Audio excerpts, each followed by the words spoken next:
right, here we go. What is up, everyone? And thank you for checking out Don't Say the F Word. We are a pro wrestling and combat sports podcast. We don't use the F word when we talk about professional wrestling. I'm your host, Mark the Monster. I'm the leader of the Puppet World Order. It's all right, PWO taking over. What? Yeah, I don't think we're winning in the fantasy league right now. I guess. Okay. Well, we kind of took over for a little while, and now I guess we got to do better. But yeah, it's our weekend wrestling show. More importantly, I guess this is a WWE Clash in Paris post-show recap and review. Oh, look, Joe's here. Let's get Joe in here. Yeah, so we're going to talk about the weekend wrestling. WWE Clash in Paris. That will probably dominate the show, right, Mark? John Cena's last time in France. I mean, he'll probably vacation there or something, but I mean, his last time wrestling in France. Yeah, last time. The last time is now. It's a very, very sad last time. But hey, it's not bad.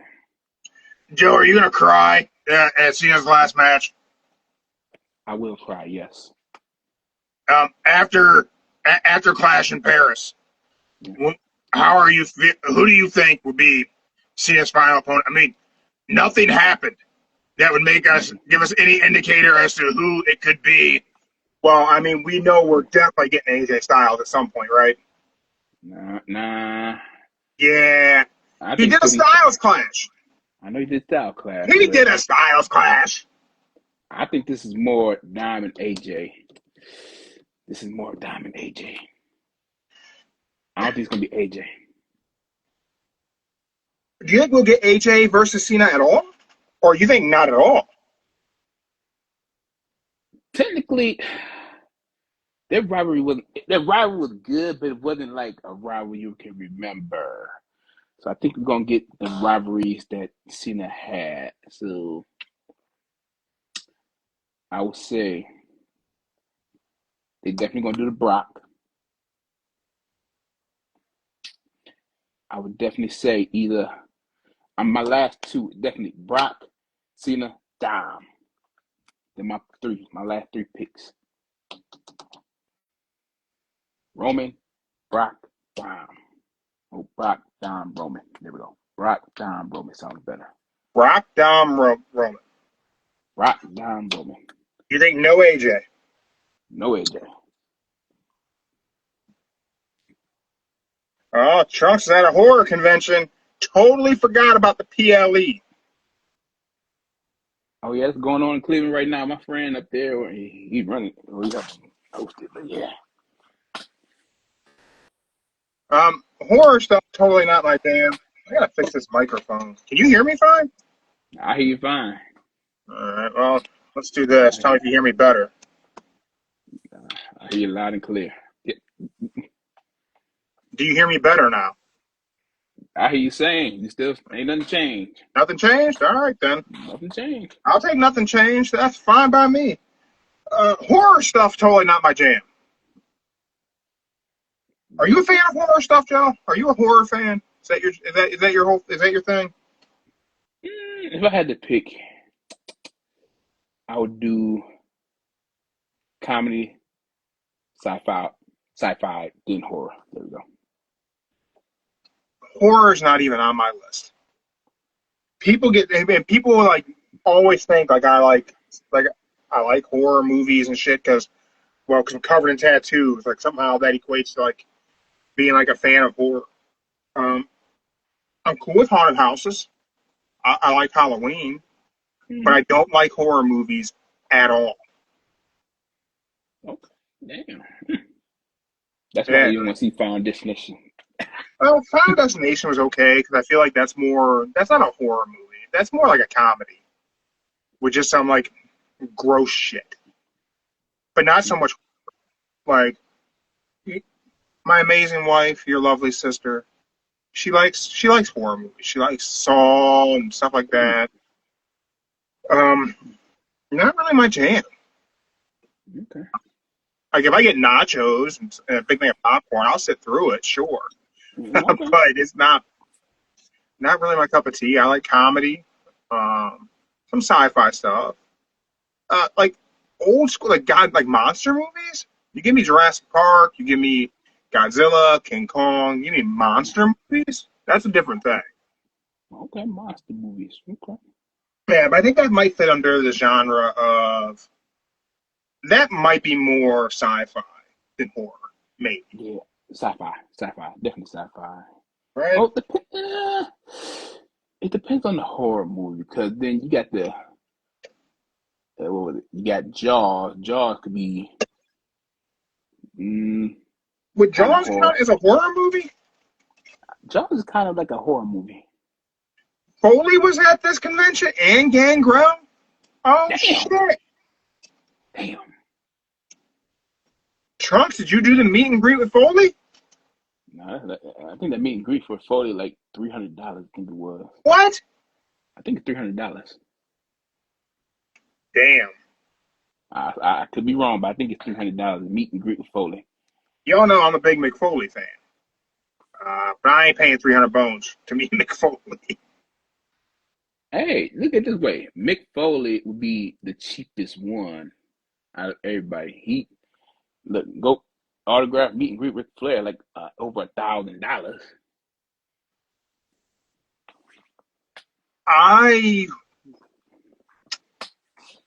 In this moment,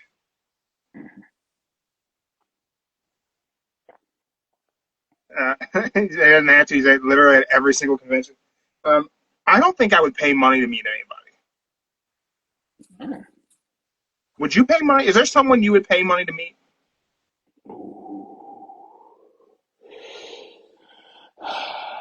Who would I find? Not really. Okay, there was a time in my life I was thinking about paying to see backstage at concert like 50 Cent when he was in Cleveland years ago. I would have did that back in 07? No, five. He came out 5. At concerts back in my 20s, I did pay for a meet and greet with Hatebreed. But then I also, at a different time, just got to hang out with them after a show behind the Agora. So I got paid once, and then anytime after that, I didn't pay at all. Got shit signed, and I don't know where any of that crap is at this point. But after shows, I've met wrestlers after events, like AEW, again, different cities, and you go there's areas you can go. You can end up meeting them when they're leaving the building and stuff. Never swarming like what's happened in Paris to some folks, but never trying to be intrusive or anything. But it's I've just been in that spot. I just happened to end up where they were all leaving the arena because I think it was Pittsburgh. The hotel we were at was walking distance. So the route that we had to take to walk back to our hotel, we ended up walking behind the Peterson Event Center, which was where all the wrestlers were leaving. So that's where I met Darby, I met Brian Cage, a bunch of people. And just because I just happened to be there. Yeah. But I would say today, I don't know. I probably wouldn't do it today because meet and greet is just like meeting somebody for I don't know, 60 seconds, less than 60 seconds. I seen the video that went viral of the meet and greet with Penta. And I seen that, and I'm like, I had a longer conversation with Penta randomly running into him at an AEW show than those people who paid money. I just happened to be, me and Mark were just kind of wandering around, and Penta was just there. I would say, I remember. I don't know where it was at, but it was in Cleveland. I got Scott Steiner and Booker T's autograph. That's cool. I think that was ooh. You also have Roman Reigns autograph. And the Roman Reigns autograph too, but yeah. That too. But yeah, I think that was you got a CM Punk autograph. Yeah. I got you those. Yeah, you did. I ain't mad about that, but yeah, that was like $20 to see them. It's a quick sign and boom. They were like, and in like 30 seconds. I got. Look at I have a Cody Rhodes. I have a Cena. I have a Roman. Uh, However, I didn't get to meet them in the process of getting those, but I got them. you got it. Any of the people I met from AEW, I didn't ask them to sign anything. I wasn't prepared. I wasn't trying to meet people, so I just got pictures of people. Which I think I'd rather have that. Yeah. Quick casual conversation, and quick photo, and move on with life. Yeah, I can't see. Yeah, I don't know. I don't think I could do that. Paying to do a meet and greet. I wouldn't think anyway. I could be wrong. Something might come up one day and I'm at the Guild Day. I'll spend that money. I can say this. As of right now, there's only one person that got my up respect as of right now with the meet and greet. And that's Chris Brown. Chris Brown? Chris Brown, breezy. Here's why. That man's smart. You got meet and greet. So you can buy his tickets to his concert. But then separately, you got to pay extra like $1,000 to $1,200 meet and greet backstage, pictures with him, autographs, everything. And you got to sign a little document saying you won't do this or that, and take a picture with Chris Brown. So, yeah, that guy doing smart. He making money just off of that. So I got to respect him for that one. Trump says he'll do them for like things that hits that nostalgia point for him from the 90s, and he gets to have some good conversation. That's cool. Mm-hmm. Yeah, man, I'd probably come out of pocket to like meet Stone Cold. That'd be cool. Yeah. I don't know, but then again, through the podcast, we got to interview some cool people. I got to interview Mark Hunt. That was cool. And that's a dude who I probably would have paid money to meet. So that's cool. Maybe we should do a meet and greet. What do you think we could charge for an 8x10? Yeah, meet and greet at GameStop. There we go. That'd be funny. Yeah, meet and greet at GameStop. Or at the Joe, playground. Yeah. Let's talk about the Clash in Paris. Yeah, Clash in Paris. I'm going to say this before we talk about anything, breaking it down. That card was way better than I thought it was. Okay. I admittedly was not feeling too jazzed about that card and going into it, but I really enjoyed the show. I really enjoyed Clash in Paris. There you go. That's what I'm glad to hear. I would say the only one that kind of was out of place was Rusev and. Let's start there. Are we going starting with? I don't want to say the bad, but let's start with an area where perhaps people might feel as though I'm a little negative. Like I told you, I would have been okay if maybe one of them actually fell in the barrel and there was some whiskey in there. And they came that could have been a funny spot. So this was their what number match? This was third match? Was this the rubber match? Fourth. So they keep doing Rusev versus Sheamus. And I have not liked the match a single time they've done it. And then it ends up on the PLE, Clash in Paris. And I texted Joe, I cannot believe this is on a PLE. Mm-hmm. And here's my thing: is I don't dislike Sheamus. I don't dislike Rusev, which I feel like sometimes I come across like I dislike Rusev, and I don't. My issue is just the guy's never going to be over. Like, there's a Rusev figure back here. Yeah, well, a Miro figure in AEW. I really thought AEW may have been able to do something with the guy, and they couldn't. And neither can WWE. He can't really get over outside of Rusev Day. And his style of match is something that I generally enjoy. Same thing with Sheamus. Sheamus versus Gunther, is very similar to Sheamus versus Rusev. I would watch Sheamus versus Gunther a million times over. I cannot stand Sheamus versus Rusev. And I do not understand what it is about these two guys working together that the match just, it feels like it's an effort to enjoy it. Yeah. Is it just me? Nah. It's what's I gonna say? It's like a rivalry that happened years ago that they're just bringing back. That's all it is. But Outside of they that really, rivalry, outside of that nostalgia piece, Trunks touched on it. Do you enjoy these matches? mm, it is worth something at the end, like title shot. Maybe it's worth it, but it's really not worth it. So the match today, that Trunks says he always skips their match.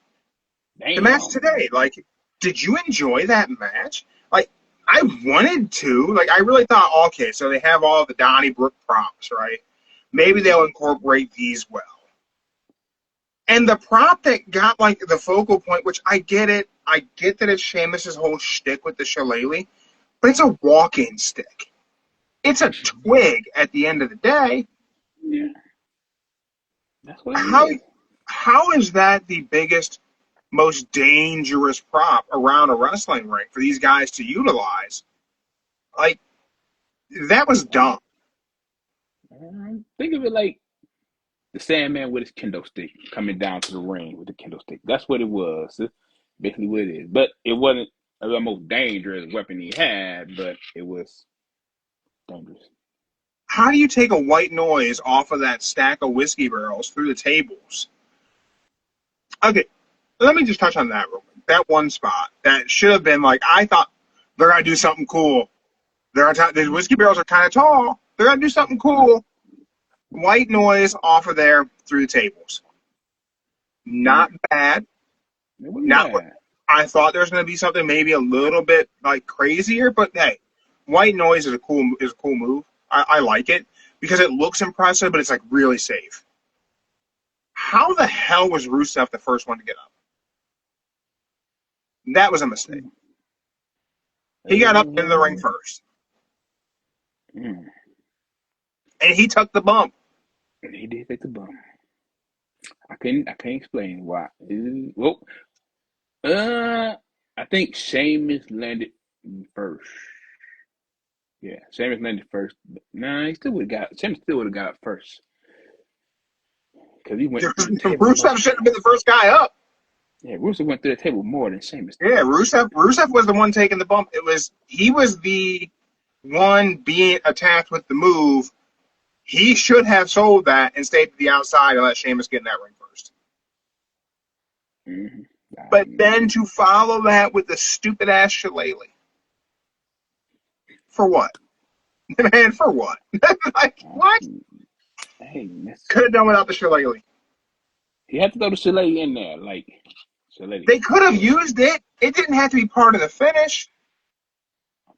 It's part of his character. He needed to use it somewhere in the match, and that was it. Like, bam, knockout. 1, 2, 3. Well, no, he hit him with it, then put him in that camel clutch that he used, and put the shillelagh in his mouth. Like, Yeah. I don't know. I really wish I would enjoy those guys working together because it is very hard hitting. It's very much a strong style type of matchup, and it's something that should absolutely be right up my alley. And just whenever those two guys do it with each other, it's just a miss. Hey, this gonna be the last match, so just keep that in mind. Last match. Yeah, hopefully. I don't know what they could do with Rusev next. That could have me interested, but I'm curious to see if they can do something. But we'll see. I'm not going to hold my breath. Let's go to the first match of the card, Joe. Whenever I've seen reports that Roman Reigns versus Bronson Reed was going to open the show, let me tell you, in my gut, I felt like, oh man, really? Like, we're going to open the show with Roman? Mm-hmm. We're opening the show with Roman Reigns. Open the show with Roman. What kind of shit has to go on where you're opening a show with Roman Reigns, right? Mm-hmm. Then we get the entrances. And I'm like, all right, I get it. That crowd was something else for Roman Reigns, man. Yeah. I mean, you can't have. Think of it this way: you got to open the show with the biggest star, then close it with the biggest star. Yeah, I mean, they always say, like, you don't want to be the third match, right? You either want to open or main event, right? Having Roman open, like, at first I thought, man, that's kind of questionable. And then the match happens, and the entrance happens, that crowd, the French crowd, man, they were crazy. I don't know what's in the coffee in France, but holy shit. This whole 30,000 people kept up a pace that should make American crowds feel ashamed because they were alive and they were part of that show, and there were moments where they got gassed, but then they just got brought back into it and they went nuts. Hey, over there, let's put it like this: over there in France, this is in a nice way. This is like the saying they at Cedar Point or Disney World. That's what it is. They there to enjoy and have fun, and that's what they did. They were there witnessing for the first time, having fun, and that's what it is. You gotta say it in a nice way. Yeah, man, it was something. That match was something. What a good match those guys put on together. Like really selling that Bronson Reed is big. Roman couldn't beat him up. Just good stuff the whole way around. But then I was iffy. There were moments where I thought Roman loses. Mm. And I think if I were booking it, I think I would have booked Roman to lose. However, Roman wins. I mean, gets his shoes back. got the shoes back. Chokes out Paul. Mm-hmm. And then I can say this. I knew something was going to happen because the little droid flying around, I don't know if you might noticed it, but when Roman was standing on the table, the other side, you could see the droid got the little cameraman or somebody moving stuff out the way. So clearing it off the table. They kind of. I didn't see that. Oh, I saw it. Yeah, you could see he came running, moved stuff, then jumped out the way with the droid flying when he's standing on the table. Braun Breaker. So Roman gets his shoes back, then gets a marker, signs one of those Jordans, and throws that shit into the crowd. Oh yeah, he's on. What a souvenir to get. Mm-hmm. The red and the white one. Yep, he's on. Yeah. Then Braun Breaker appears and spears Roman Reigns through the announce table. First match of the night, man. There goes the announce table. On impact, I thought Braun Breaker got hurt. He looked like he got hurt. I ain't gonna lie. He like. Okay, so I wasn't the only one who thought that. So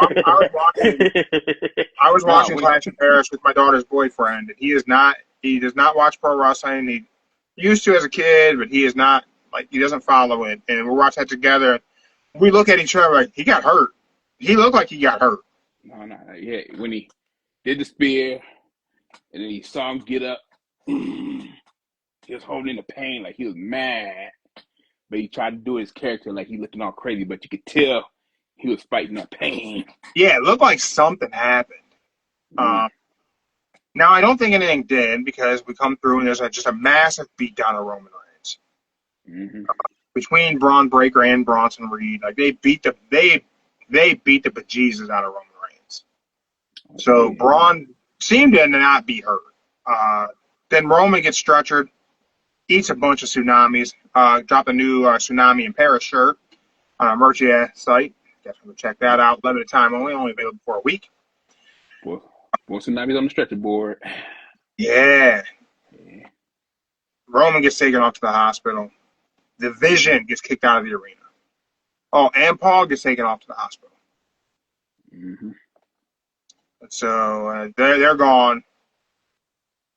all those folks. So there were reports that Roman was going to walk Jay to the ring for the main event. Instead, Jay did come out to try and help Roman after he was getting beat down for about 15 minutes. He eventually showed up. Then he takes a bit of an ass whooping. He got the spear. Yeah.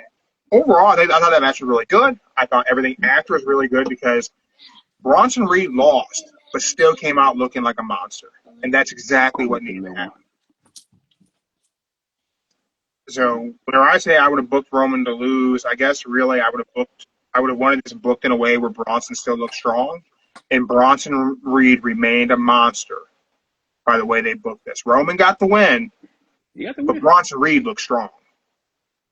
If I think about it, Bronson Reed lost it, but at the end, he kept saying, "We won. I won. I won." And so they did. They did win. They took out the tribal chief. They won. And look like I'm gonna say this. Either at the WrestleTopia or whatever they WrestlePalooza? got. Yeah, there you go. That's what yeah, WrestlePalooza. It's probably gonna be Breaker and Roman, or probably the next one, Bad Blood, whichever one. I wonder how long they're gonna write Roman off of TV.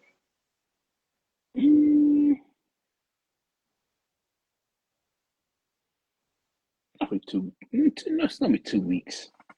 Hey, that's it? 2 weeks.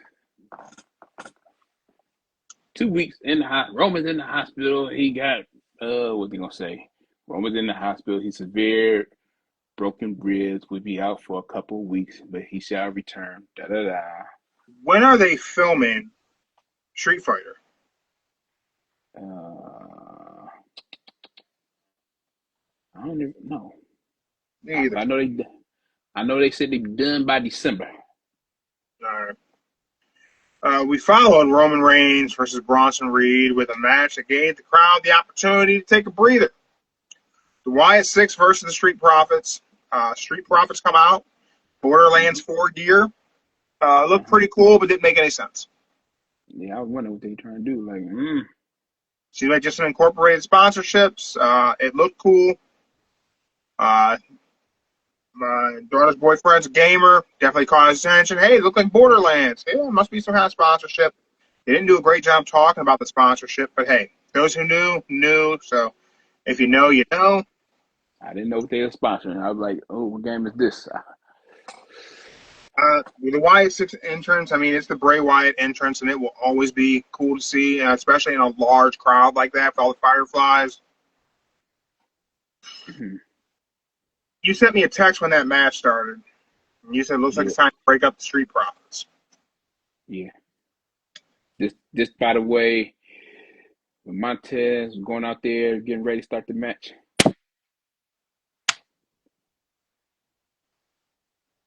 that's all it took. Like, I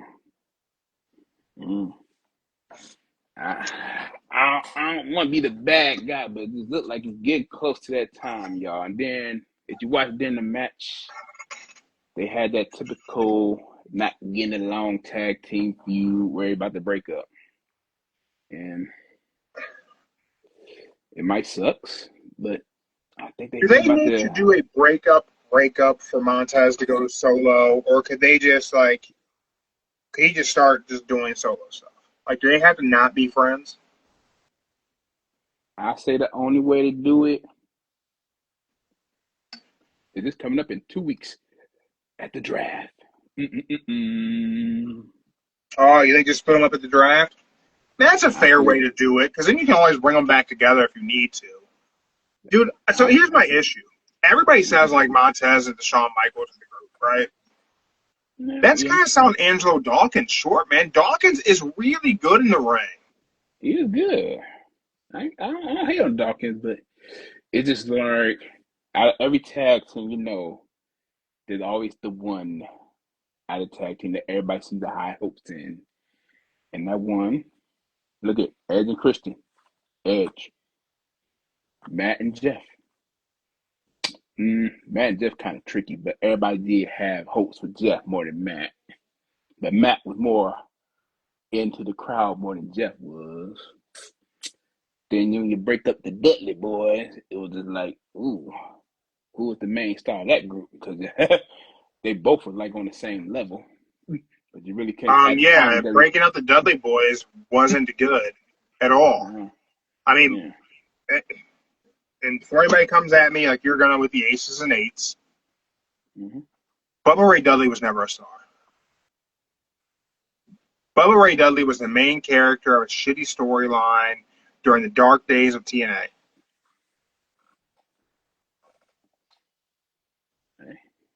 But that Same. Ace made him single character better than WWE did. But Well, sure. I don't know. I had someone say one time that the Bullet Club was just a ripoff of Aces and Eights. And I'm pretty sure whoever that person was who sent me that was a Bubba Ray Dudley burner account. Like, there's no way a real fan thinks that. I don't know. But hey, that's just my take on it. You know, there's always that one star of a tag team that can do it, and the one that can't. But you could say if I had to pick, I would say this: the Street Profits could be the Edge and Christian, even though Christian still became a champion. Dawkins could still be a champion. Montez Ford, Edge, they could be a great heel. Do you think Montez Ford will be a world champion in WWE? I think he will be. He got the talent. He got the charisma. He got everything. But when they pull the trigger, I don't know. So they tried to make them heels with Bobby Lashley as the Pride. I genuinely believe that whenever a tag team splits, the best way to make the guy who is believed to be the breakout guy a star is to see what he can do as a heel first. Because tag teams, when they break them up, are usually baby faces. Heel tag teams usually don't break up in a sensible way. Babyface tag teams have this like emotional attachment with the crowd, so the split has an impact. So somebody has to be the heel. Mm-hmm. Now, can you get that? Can you make that happen in a draft? I guess you can. You can just like have him just kind of be a heel. Can Montez Ford be a heel who is disliked? Like that heel stuff with the Pride, and nobody wanted to boo the Street Profits. Yeah.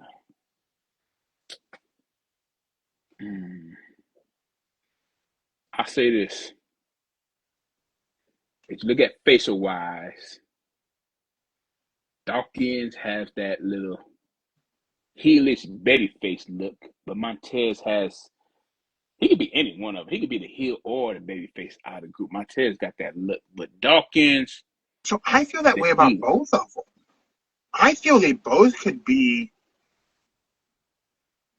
good heels with that ability to kind of, I guess, be a tweener and kind of go back to being a baby face when the time is right. Yeah. I just don't want them to break up. Like I said, I want them to be single stars independently and still be friends. No. Is that possible? I don't know. I'll say this. Only way it could work out is they say they'll still be a tag team, but just go their separate ways. Nice. But they'll still be on the same brand, but they'll still be having each other's back when they see they get jumped.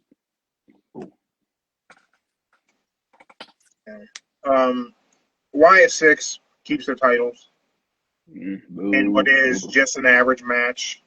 Maybe that's because we've been spoiled by the Street Profits on SmackDown, the matches they put together there. But this match was just, it was average. There was nothing special other than the entrances.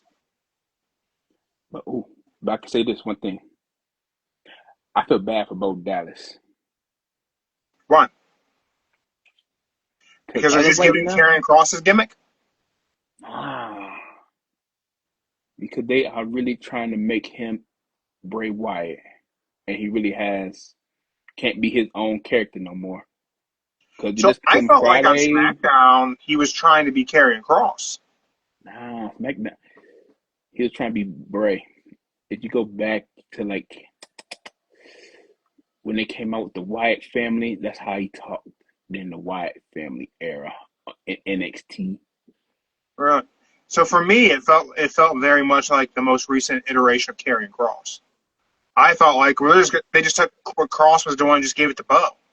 Which, I mean, don't get me wrong, it makes sense if he's just Bo Dallas backstage. He's just trying to plant seeds in people's head. But whenever he's on the other side of the curtain, he's Uncle Howdy and he's wearing a mask doing spooky shit.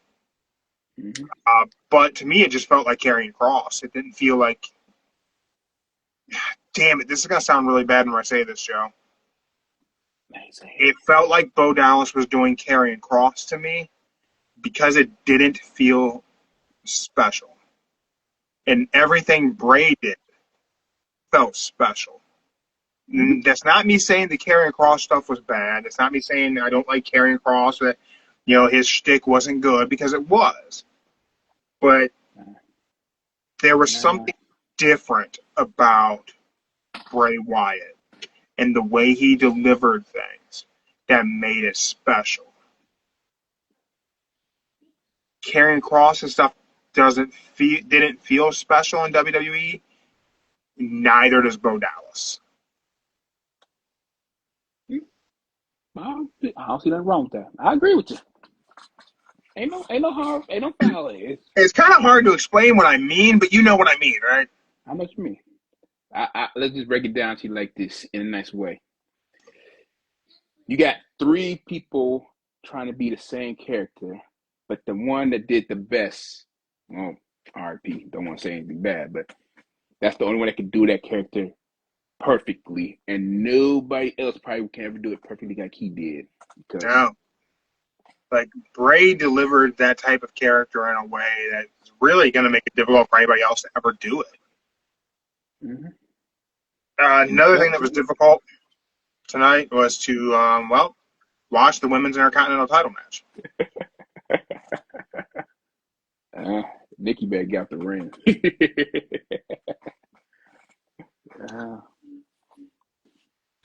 Nikki.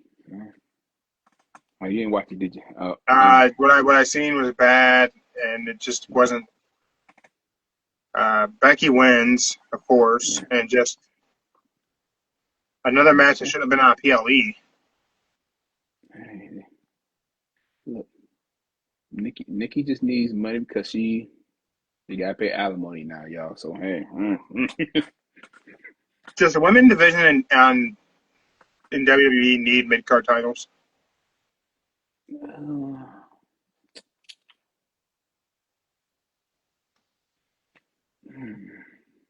That's a damn good question.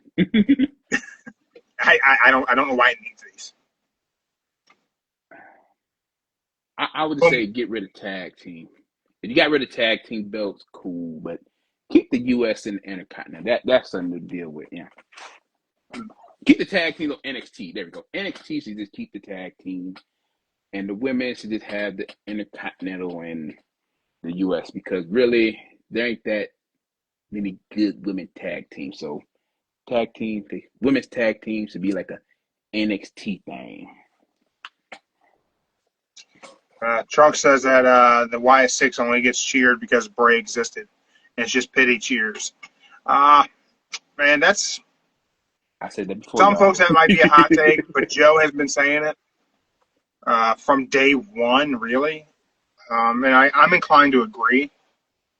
Just want to let you guys know that someone just sent to me that Bleacher Report gave Rusev versus Sheamus a B+. Damn. So, thank you. Who is this? T-Bird 96. Okay.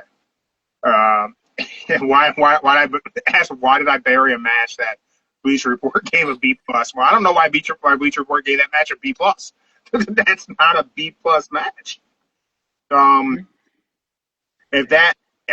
Rusev versus Sheamus is a B+, then Roman versus Bronson Reed is like S tier, like A plus plus plus. Like what?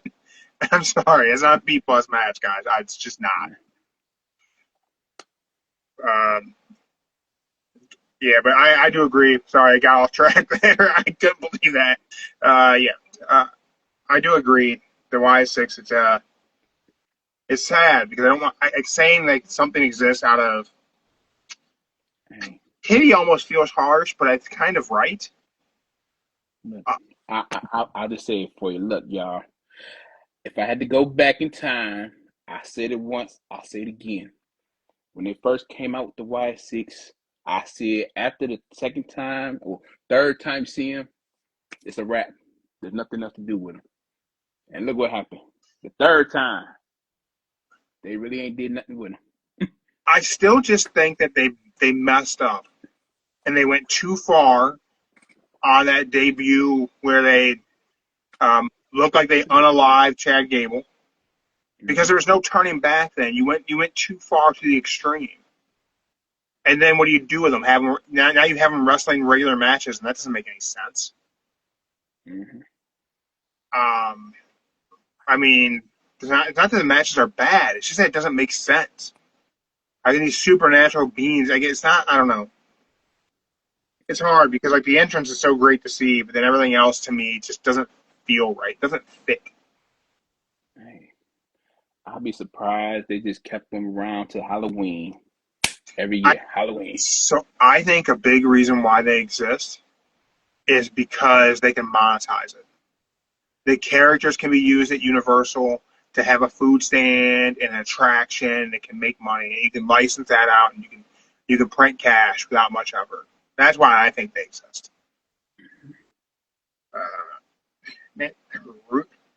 I just loaded up Bleacher Report. Oh boy! I want to go back here. Let me go back into. Let's see what they. Okay, so yeah, that's legit. Bleacher Report did give Rusev versus Sheamus a B plus. They gave Roman and Bronson Reed a B. Okay, so Bleacher Report gave Rusev versus Sheamus a higher grade than they gave Roman versus Bronson Reed.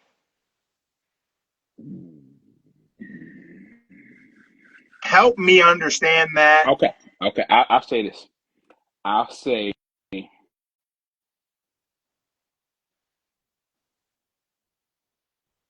That Joe froze. There we go. Okay. There we go. Okay.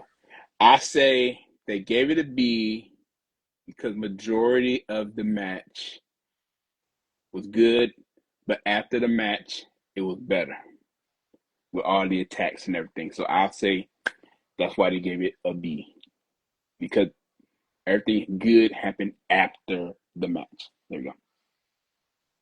I don't know. I thought the match itself was solid.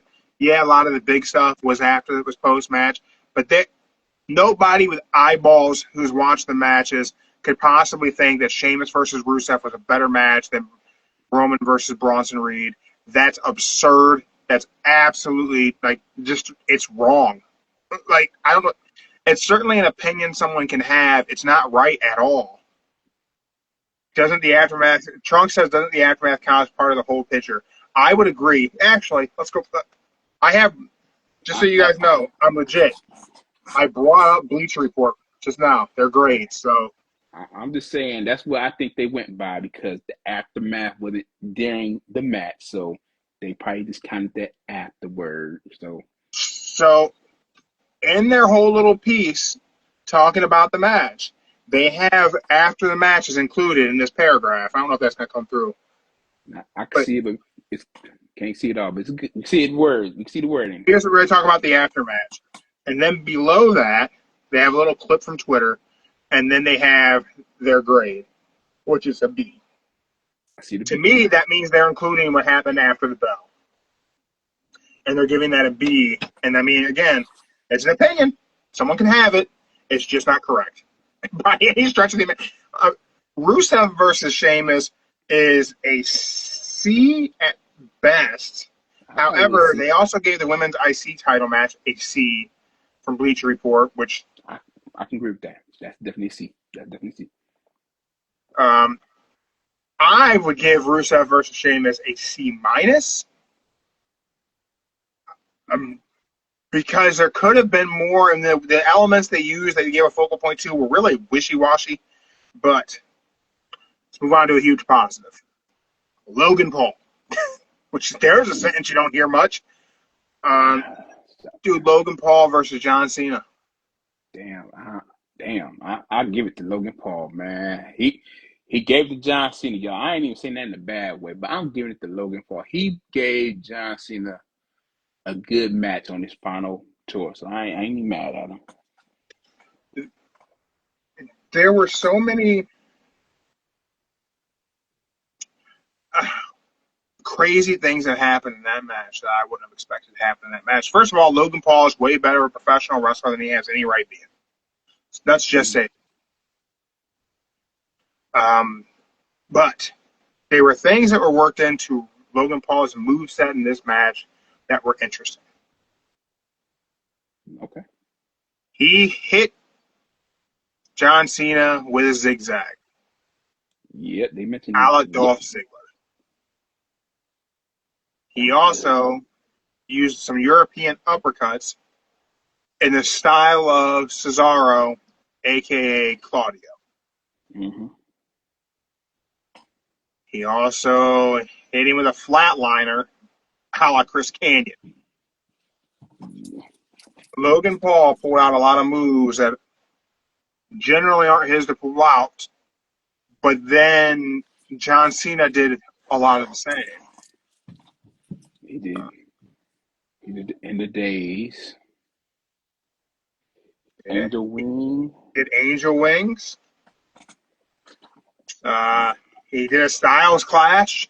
With the Styles Clash. Mm-hmm. Just a lot of things that happened in that match. I mean, it was such a good match. He busted Logan Paul's nose. I missed that part where it happened. Really? Yeah, I missed that. It happened with the flatliner. Oh, okay. Yeah. I mean, just really a damn good match. It was. Several moments of that match, I thought Logan Paul was going to win. I did too. I ain't gonna lie. I thought it was before the match where John Cena gave him the AA before it ended. Logan Paul got out of it. He hit him with that fist. Like I thought brass knuckles on his hand right there. I thought, yeah. Then How he loaded it up? Yeah, just by the way they made it sound like, wow. I was like, okay, he about to win. But then, Cena came back.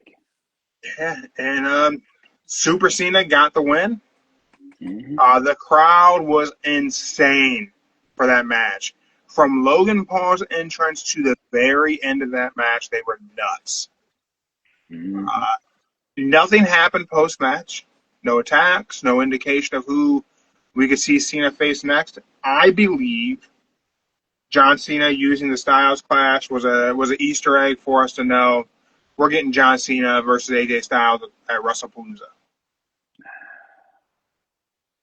I think that's a bigger ticket than John Cena versus Brock.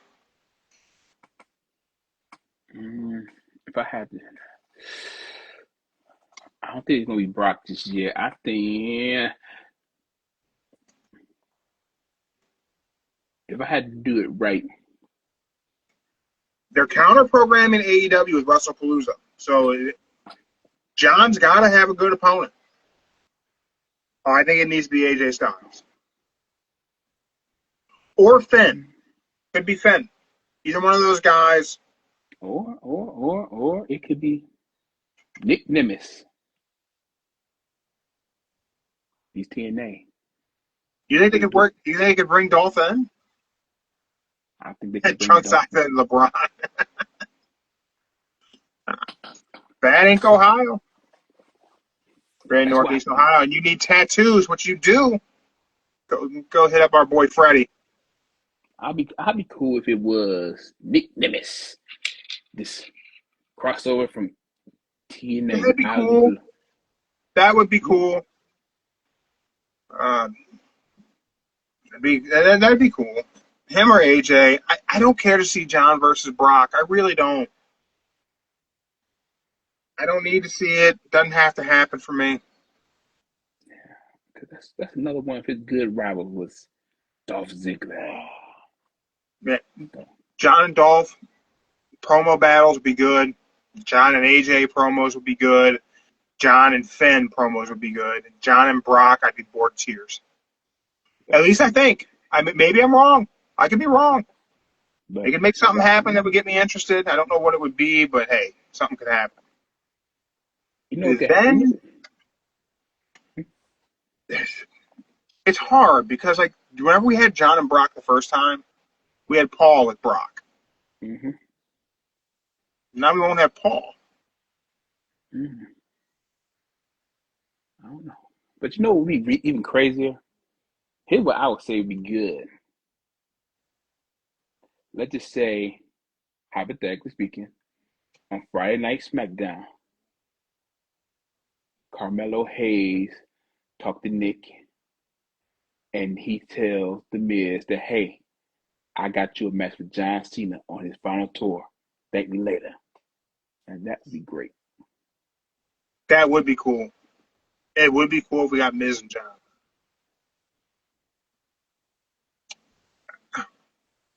Let's talk about this main event, Joe. Fatal 4-way. 804 way.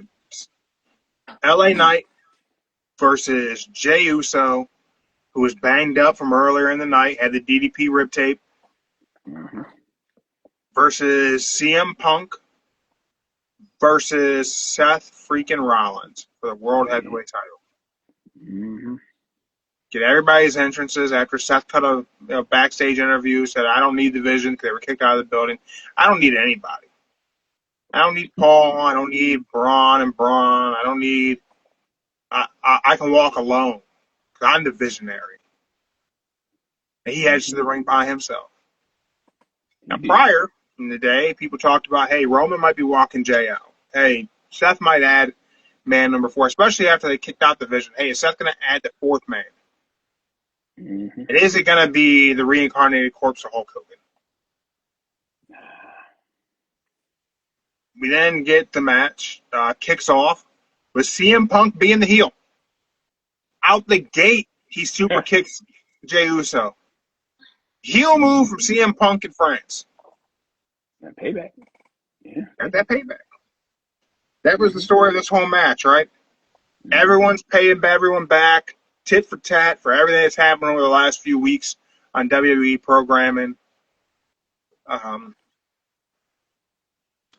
What are your thoughts on the match overall? We'll talk about the ending in a moment, but let's just talk about the match.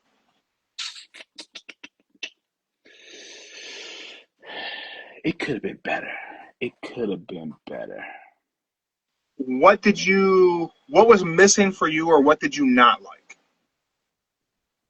You basically had 3 people trying to take away one person, but then it just went berserk out of hand after that point.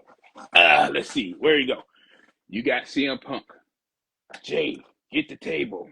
Boom. Okay. Get the table. Typical. Then what happened? You get LA Knight and CM Punk with their little altercation again. Da-da-da. You get Jay. Poor Jay. I feel bad for Jay. I feel bad for Jay. Just getting hit after hit and taken out quicker. And what else? Oh, LA Knight. He missed the damn table. Shit. Poor LA Knight. And then it came down to it just had to be Punk and Seth. It just had to. I've been okay if it was like LA Knight and Seth. That would have made more sense. That would have been more better to me. LA Knight and Seth, because LA Knight deserved more credit than CM Punk in that match. Jay, granted, Jay does too, but LA Knight would have been better taking the L than CM Punk. And then that would have made a better scenario come Monday, or whatever they're gonna be at next, where It's LA tomorrow. Knight come. I Yeah, think Raw is at 2:00 tomorrow afternoon. So yeah. don't think we are not going to be. I don't think we're going to be live before Raw. I don't think that's going to happen tomorrow. Good thing I'm off tomorrow, but Hmm. I'll say it would have Maybe been we'll be better. live during Raw tomorrow. Stay tuned. Yeah, holiday off. Yeah. I'm off too. I don't know what I'm doing tomorrow though. I don't know either. Might find me at an amusement park. There you go. But yeah, it would have been better if LA Knight would, because think about it. If LA Knight took the L because of his wife, LA Knight come out tomorrow and let the world know that you can't win even without the man. So let's talk about that ending. Mm-hmm. You spilled the beans a little. No vision. No Braun Breaker. No Bronson Reed. No Paul Heyman. We get the ending. Seth, delivered stomps everywhere around the ring. Punk ate one. There were many near falls, but Punk ate a stomp. Jey Uso got a stomp, and LA Knight got a stomp, and then Seth. Big thing for Seth throughout this match was just talking shit the entire time to everybody. Then he tells Punk, "I hate your guts. I don't want you near near a title ever in this company. I want you gone. I don't want you having another match here." Goes out, gets a chair, wraps it around Punk's head. Felt very much like the Death Riders. I wish he would have said, "Mox taught me this." That would have been great. He puts a chair around Punk's head. He's gonna stomp Punk's head into the chair. Did it a little different than the Death Riders. He stood the chair up, fully out. Punk kind of kneeling with his head in there. Punk moves. Crushes the chair. Yeah. Punk then gets Seth up for a go to sleep. This may have been the 5th go to sleep he executed in the match. All of them. Every go to sleep CM Punk executes tonight in France looked like dog shit. Terrible. He needs a different finisher because he can't do this move good anymore. I don't think he ever did it good to begin with, personally. I think Kenta always did it better. Punk, it just doesn't look good anymore. But he hits Seth with it. A la their Raw debut match. Seth hits the ropes, falls back onto him, and Punk goes to deliver it again. And instead, he gets whacked in the marbles. Yeah. And Punk drops. And standing behind him is a hooded, masked ninja. At first, I'm just gonna say that I thought it was like maybe Austin Theories. I thought it was Austin Theory because he was skinny, had the hype and everything, but then look at it again, it was a really skinny person, a really really skinny person. Yeah. So they take the hood off. See his mane of red hair, and I thought Marina Shafir. Nope, takes the mask off. It's Becky Lynch, the man. This felt so much like everything AEW did with the Death Riders that fans drug them for. Well, you gotta think about it. If you think about it, what was it? 2019, they did it. Becky and Seth. They did it with Becky and Seth back then. They did, and it was terrible back then. It's probably not going to be good now. Maybe. I don't know. I guess at least they're both heels. But, Joe, could this have been any more Death Riders? I mean, hold on, was this no DQ? This match, Fatal 4-Way, it's no DQ. Okay. Anytime it's triple threat or Fatal 4-Way, it's always no DQ. Okay. Which makes me ask this question. Given that rule set, given the fact that it's 3 challengers, 1 champion, if it's no DQ, Why don't the 3 challengers just all go and get chairs and just beat the shit out of the champion? Why don't you just completely incapacitate the champion, get your egos in check, do that, and then it's a triple threat. It's just you 3. We're getting a new champ no matter what. It doesn't make any sense. In the confines of the rules of the match, the way they booked the matches to happen doesn't make any sense. If at the end of the day Becky Lynch was going to just low blow CM Punk, why didn't she just do that at the start of the match? I don't know. Why, if at the end of the day a low blow is a legal maneuver and it causes everyone to eat a pinfall defeat, why didn't she just show up at the beginning and low blow everybody so Seth could just win? Why have him wrestle the whole match and risk blowing out a knee? Why have him take any damage at all? Why wouldn't we just do this in the beginning? Simple. Because everything got happened at the end of the match. They want you to just. So maybe those matches shouldn't be no DQ then. Yeah. Because it doesn't make any sense to do a whole match to win by something that would have gotten you disqualified had you done it in a regular match.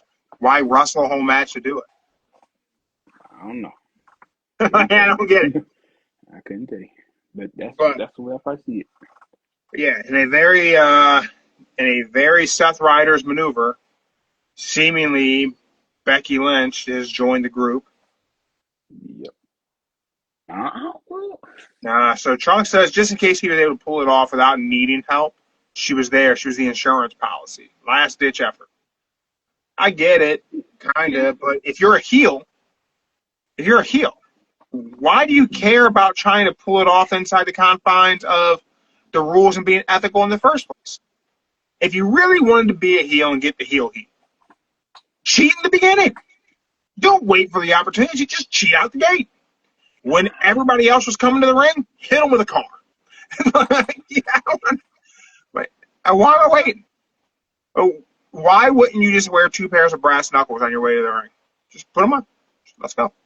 Because the referee, referees always got to make sure at the beginning of the match you ain't got There's no DQ.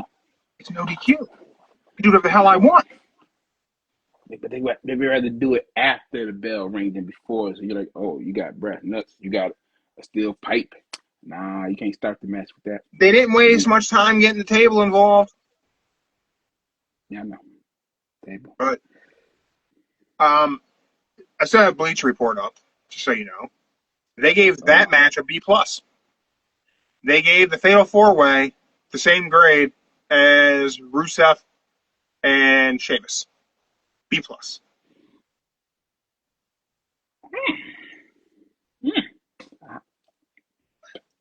What a funky scoring system they have. I'll just say this. I don't know who runs or who's in that department running the board, whatever. I'll tell you who wrote this article. Hold on. Let's go back here. Who did the live grades for this?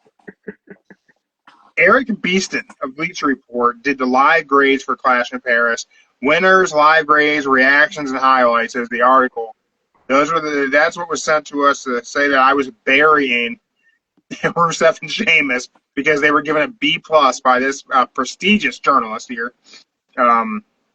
Sorry, I don't mean to dog him, but man, I would love to have an open invitation. Somebody knows how to get a hold of Eric from Bleacher Report.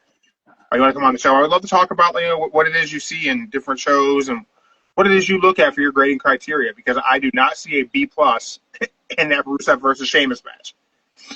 C- at the very, very best. Yeah, but I don't know. Mm-hmm. I had a feeling this show is going to be a huge major to talk about Clash in Paris. Not much to really say about the whole rest of the week. AEW spent time at the ECW arena this week, 2300 Arena in Philly. I thought the AEW shows were pretty good. I thought SmackDown this week was a bit okay, nothing catastrophic. I thought Collision was very fun and entertaining. Mm-hmm. Our friends over at Beachside Wrestling, I think they gave Collision a 7.5. I think SmackDown got a 7. I think Dynamite got a 7, and Raw got a 7.5 also. Yeah. I thought Collision was the most fun wrestling show of the week outside of Clash in Paris. Take that away. Clash of Paris is my show of the week, without question. Definitely my show of the week. My wrestler of the week. Man, tough week to pick a wrestler of the week, Joe. Really, really, really tough week for a wrestler of the week. I completely agree with that.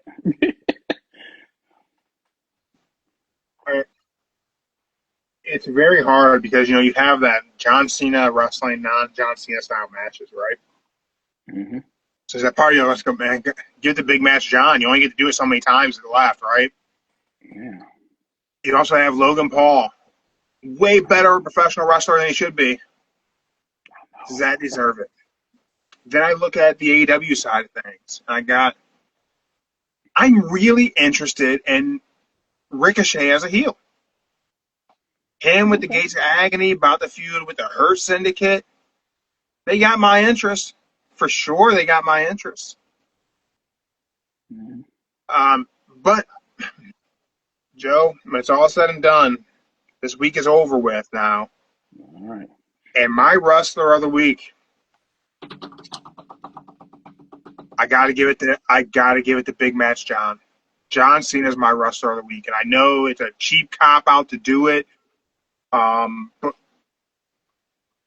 if you would have told me that if we were on the clock and go back to 2019 and say, "Hey, man, in 6 years, there's gonna be a John Cena farewell tour," and you're gonna say he was the wrestler who captivated you the most in the ring, I would say you're out of your damn mind. That dude's got 5 moves. 5 moves of doom. Now I would have said in 6 years, man, we'd be lucky if he's got 3.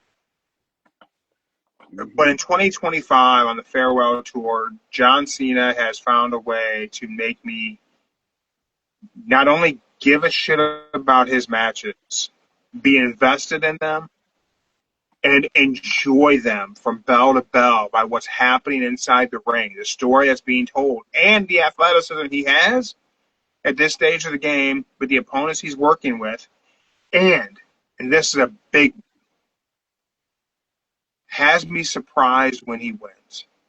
Because I was actually surprised when John Cena won, because partway through that match, I had changed my mind on whether I thought John Cena was winning or not. And I thought Logan Paul was going to win that match.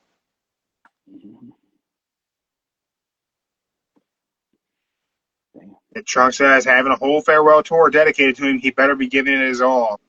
You know what, man? He could have phoned this in and not given it his all, and he still would have sold out that stadium in France tonight. He still would be the top merch seller. People would still pay $600 for the replica title. He could phone it in and do all the same thing he's doing, and he's not doing that. He's giving back. He's letting his opponents look strong.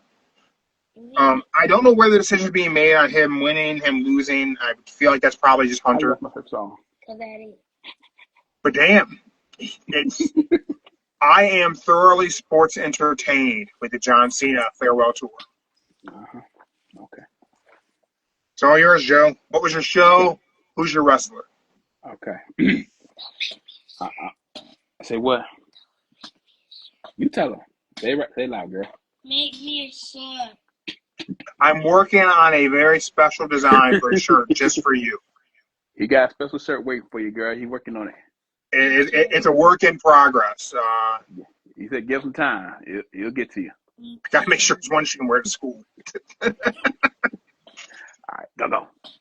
And I got to make it so it don't look like she's got 2 dads, because I did an entire design. I showed it to your sister, and she goes, that looks like she has 2 dads. I'm like, damn! Oh, no. Okay, well, it's the thought that would matter. But if it looked good, I said she would still wear it. But so here's the thing. I know for her shirt she's going to wear to school, it can't say "don't say the F word" on it. I know. Can't do that, right? And it's got to be very Mark focused, right? Yeah. And she first met Mark. Mark gave her a balloon. I got to incorporate balloons in this. Yeah. So I'm working on it. It's not done. It will happen. So That's okay. she will get a shirt. She can't, and she'll be able to wear it to school, and she'll be able to easily say, "This is my dad and his friends," and they talk about wrestling. Yeah. Trunks dropping the emojis. I don't know if you guys seen the thing I posted. Some other podcast posted who's the best black guy, white guy duo in pro wrestling. I laughed at that.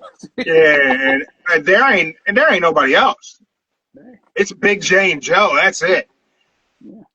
Take your Bubba Ray and Devon, turn them sideways. To us, don't say the F word. Talk Ebony and Ivory. This is it. But I can say this right now. I wasn't gonna say this, but after watching SmackDown Friday, after seeing Cena, I just had a feeling Cena was gonna be my pick comes before the whole day. His promo Friday was good. That promo Friday, and how he went to the poor little kid, found the Brussels kid. He apologized to say, "I was having a bad day. I'm sorry." I'm like, "Ooh." This here and that, I'm like, "Ooh, he gonna do something good this Saturday or Sunday." I should have made that shirt. Should have made that I was having a bad day and I'm sorry. That'd be a good shirt to have. You never know when you might need that. Yeah, and I just said, "Ooh, this here and that," and then him and Logan Paul going at it in the ring. I just said, he's gonna be my wrestler. I can feel it. I just feel it. Like something good is gonna happen Sunday in that match. It's gonna take over. It's gonna be one of his best matches on this Fair World Tour. And by golly, I gotta give it to him. Even Logan Paul, you said Logan Paul, damn, they took him to the limit in that match. And it was, I don't want to say in a bad way, but normally with Cena and the High Flyers, they ain't that really that good together, but it worked. It worked. That's like that first match. And they connected perfectly. Yeah, they did really, really good. Like I said, man, Clash in Paris exceeded my expectations. I was not. Everyone knows I've been pretty vocal. I was not digging this pay-per-view at all.